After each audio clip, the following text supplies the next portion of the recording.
Welcome everyone to the second part of Shaolin Stick Taolu.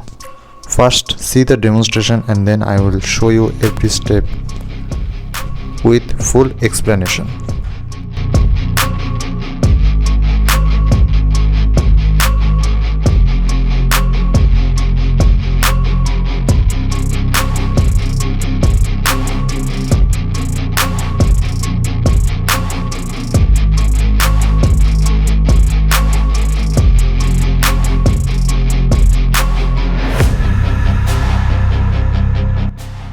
Now, let's learn the techniques.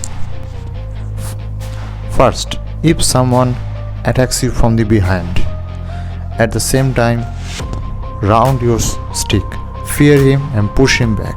When he tries to attack, then perform a powerful kick on his face. Second one is to distraction. First, distract your enemy with your upper attack and then perform a lower deadly attack. This one is from two front attack. Perform this move and you can hit two of your enemies from both sides. And the final one, push your enemy back and then perform a heavy attack on his head. So this is it guys. Thanks for watching.